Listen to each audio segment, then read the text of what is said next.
Yo guys, what's going down? It's MC Noble here. Welcome back to another stream. Just to let you guys know that Keeping It Core is actually 2 weeks to go. I've actually made an error with the spelling there. Well, not an error, but I've put to go twice. Yeah, that's better. So yeah, it's actually 2 weeks to go until Keeping It Core, the weekend takeover. I'm super excited for this. I've got my official set times that I'm going to be actually on stage, and I've got a real sort of feeling that this event is going to open more doors for me, because not only, you know, doing this event, but I've had a lot of event promoters and people who run like other events around the country sending me friend requests on Facebook, and there's a guy in particular who I believe is part of an event or is running an event, and he's been watching into some of my live streams, and he's been following me a bit more as an MC, and you know, you never know, he might ask me to do one of his events. You never know what could possibly happen within the future. But Keeping It Core is, like I say, 2 weeks. It's going to be 2 weeks on Saturday, but you guys know I'm usually doing something on a weekend, so I don't always get the chance to sort of like stream over the weekends. I don't know what I'm doing yet. I don't know if I'm going to a friend's house at Hull, as he's got a load of music for me.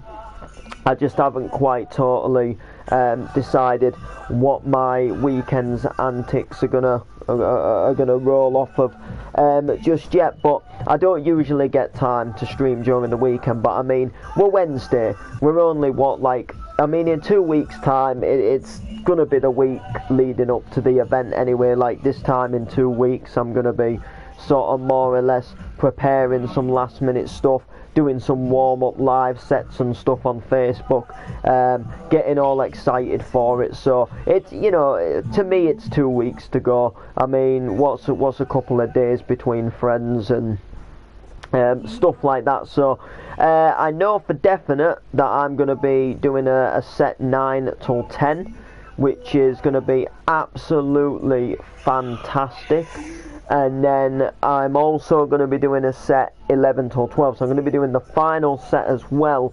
And apparently a guy from Friday, because this is a two-day event. I'm just performing on Saturday's event, but on Saturday apparently someone from Friday's event might be looking down on Saturday and coming to enjoy part 2, and he might be jumping on the final set with me. So yeah, I will be B2B MC Foxy, and I have heard of MC Foxy, and I'd be absolutely honoured, and it'd be over the moon to work with MC Foxy, as I do actually rate him as an MC, and it would be wicked to actually work with him and actually do some stuff with him, obviously during that night. So it's going to be absolutely wicked. So when I do my 9 till 10 set, I'm actually on just before DJC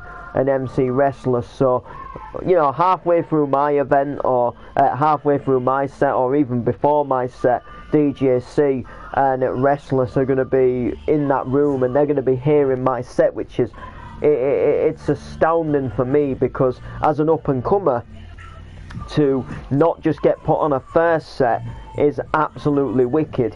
Like, for example, like being able to jump on when the headliners are going to be in the building is just absolutely fantastic. It means that they get the chance to hear me, and that's another opportunity that could possibly open some more doors for me, which I'm absolutely pleased about. I would have thought I would have done a first set or something, but for the guy to put me on right before the headliner is just, you know, for me it's golden.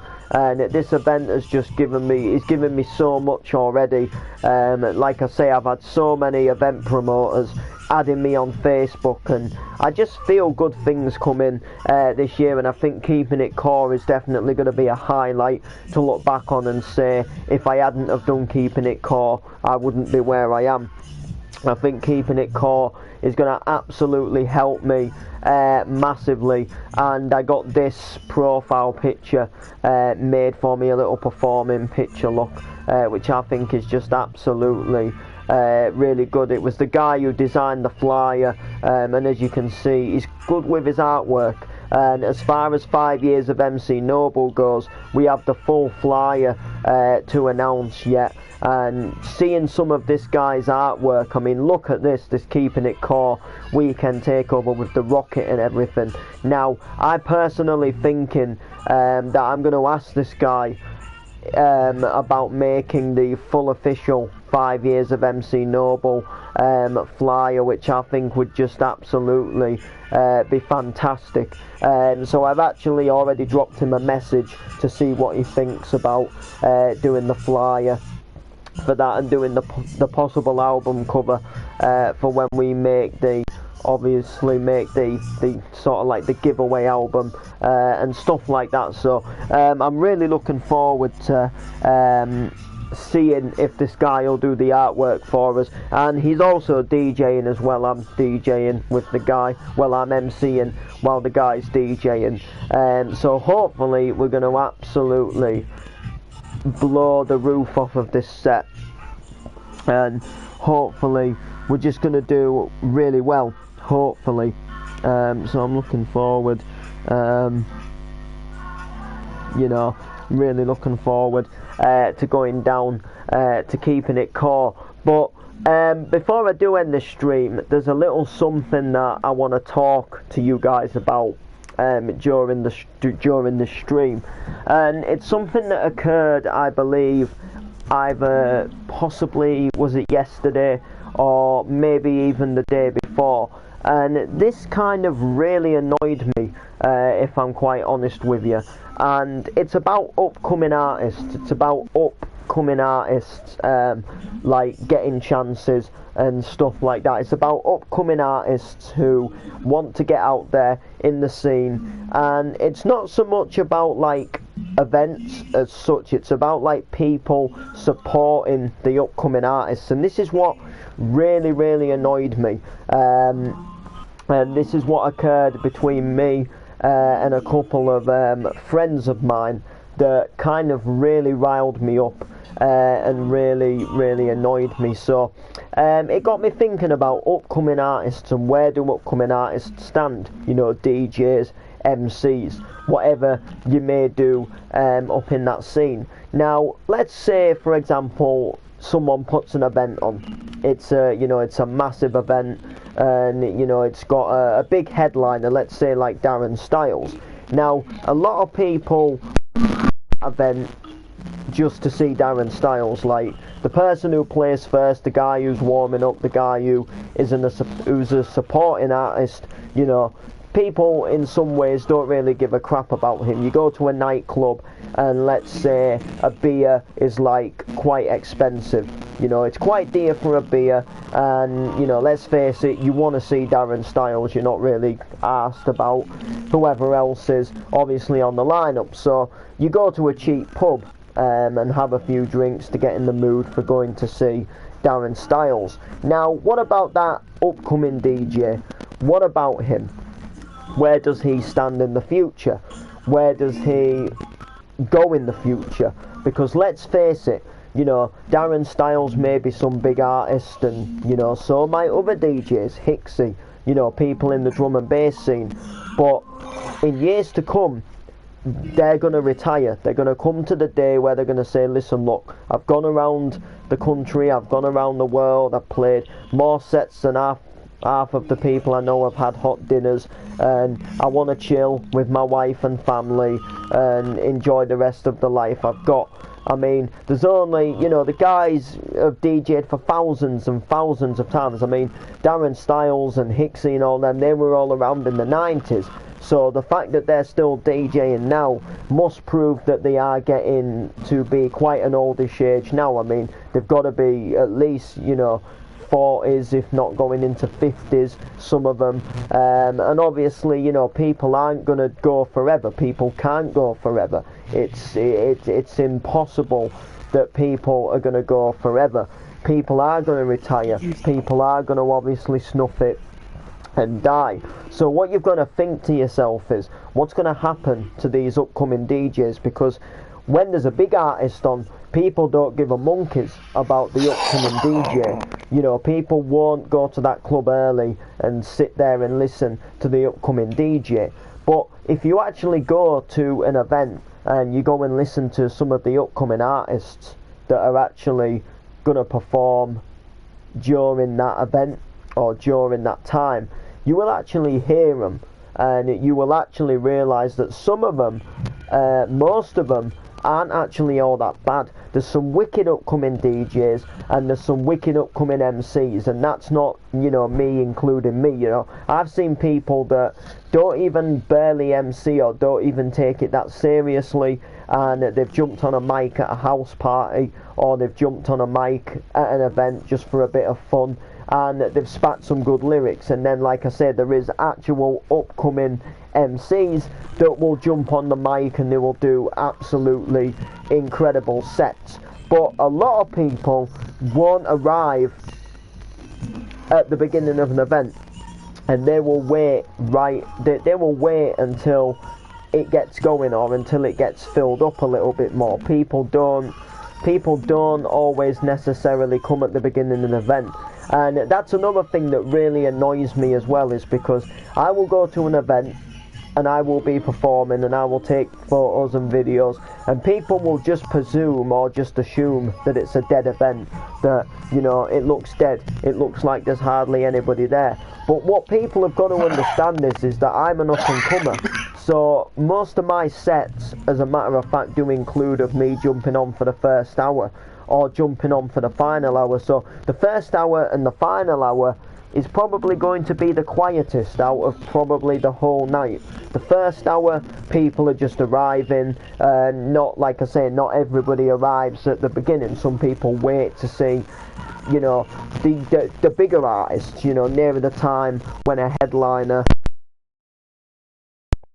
take to the stage and do the set with the headliner MC, or whatever that may be. And this is what sort of annoys me, because yesterday I put a massive post up on Facebook, and I was promoting an event that I'm playing at. I was promoting Alliance, the event for Alliance, and I was just explaining everything, you know, the fact I'm performing, where the venue is, and, you know, just giving a sort of rough rundown, helping promote. I'm an Alliance resident, so I sort of help run Alliance as well, and I do a lot of promotion for Alliance. And 3 of my friends, who all claim to support me as an MC, were going to come to this event. They're gonna come to the event, and they're gonna come down and enjoy it. And I was like, yeah, fair enough. Now, there's a couple of big MCs on this lineup from the northeast. They're a little bit bigger than me, and basically they will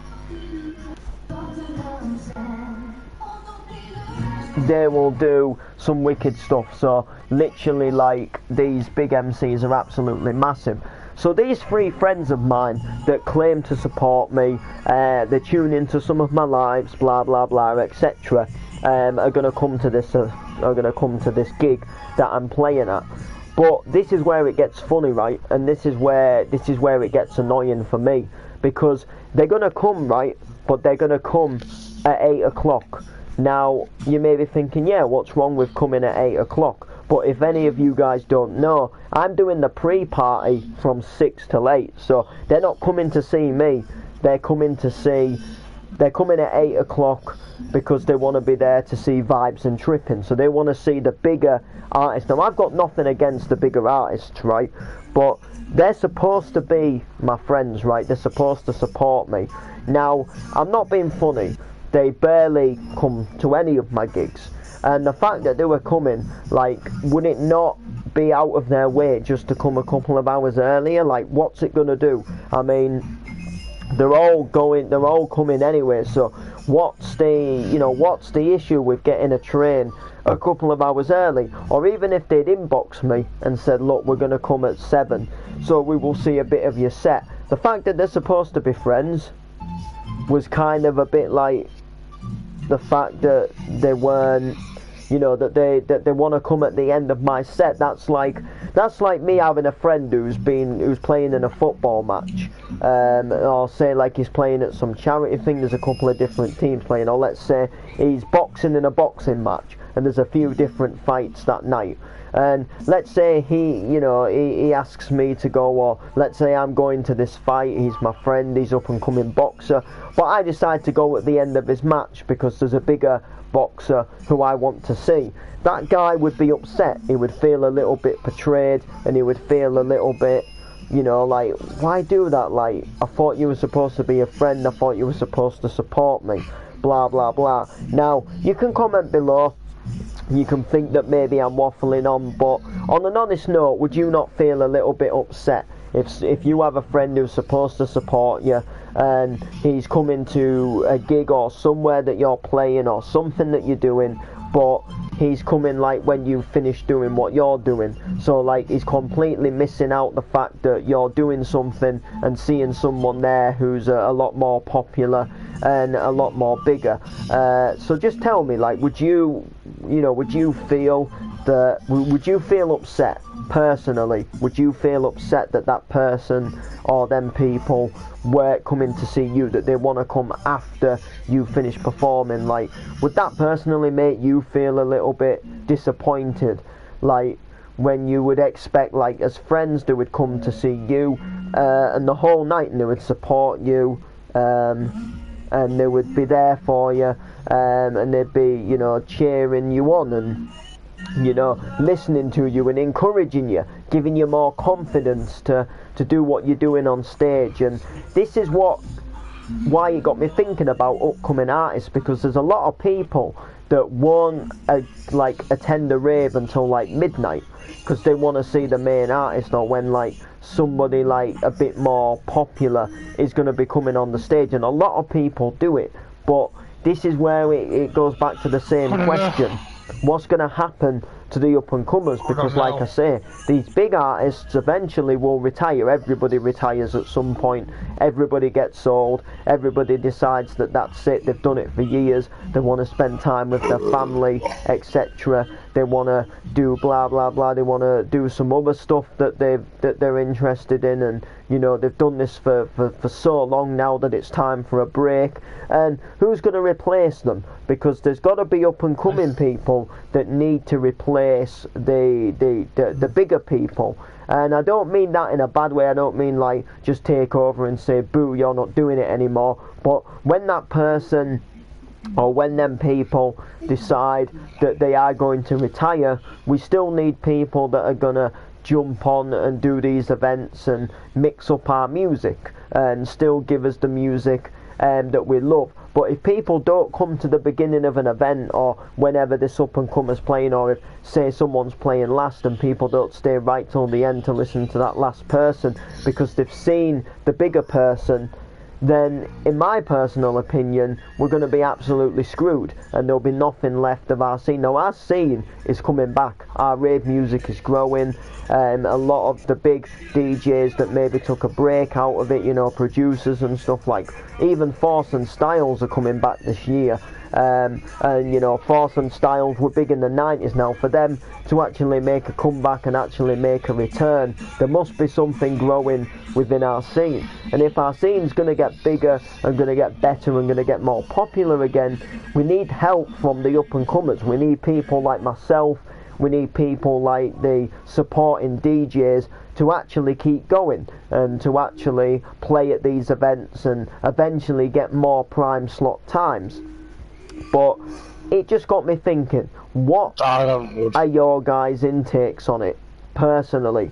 Do you think that the up and comers should get more of a chance? Do you think the up and comers should get more of a look in? Should people come to an event to see the up and comers as well? Now, bearing in mind, me personally, if I'm going to rave at an event, if I'm going to attend an event just to go and enjoy the night and go for the music and the DJs.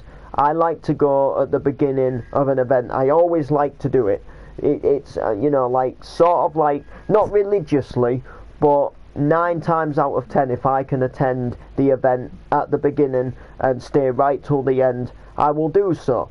You know, and it's the same with festivals. Some people like go to like a different tent, and they'll wait till the tent that they actually want to go in, they'll wait till somebody bigger is actually like going in. Now, I went to Blackpool Festival a couple of years ago, and I went into the bounce tent and the hardcore tent, and there was a guy called Bon Lee, a supported DJ, mixing up, and there was literally like hardly anybody in that tent. There was like 2, 3, 4, maybe 5 people. And then some of the bigger artists come on in that tent a little bit later on, and slowly that tent was filled, and then Darren Styles was on, and the tent was absolutely ram-packed full. It was absolutely packed, you know, you could barely move in it, and even people were stood outside the tent because there wasn't any more room inside the tent. Now that's absolutely wicked, that's all good, but people, you know, part of me says that we need to, you know, the people that are up and coming should get more of a look in. So there we go. What can I say? Let's do it. You know, let's help these up and coming artists, in my opinion. Definitely.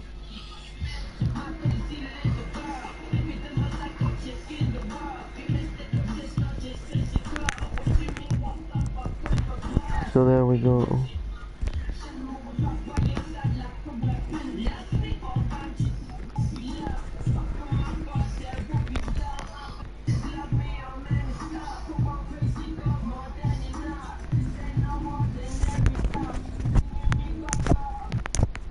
£60.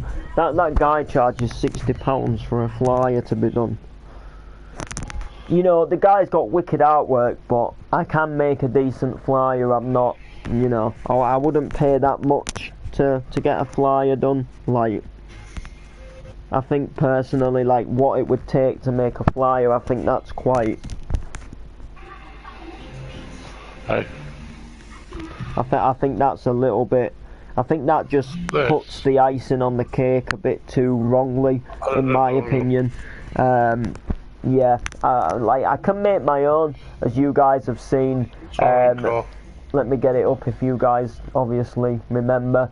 You know, I did make this one, and if I'm gonna be honest with you, like that isn't like an all that bad flyer. So I'm a little bit, if I'm gonna be truthful, I'm a little bit like,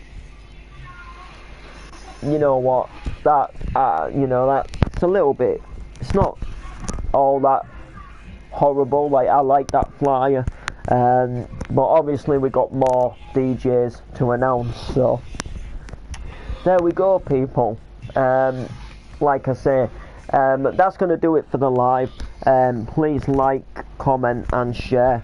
Peace out, peeps.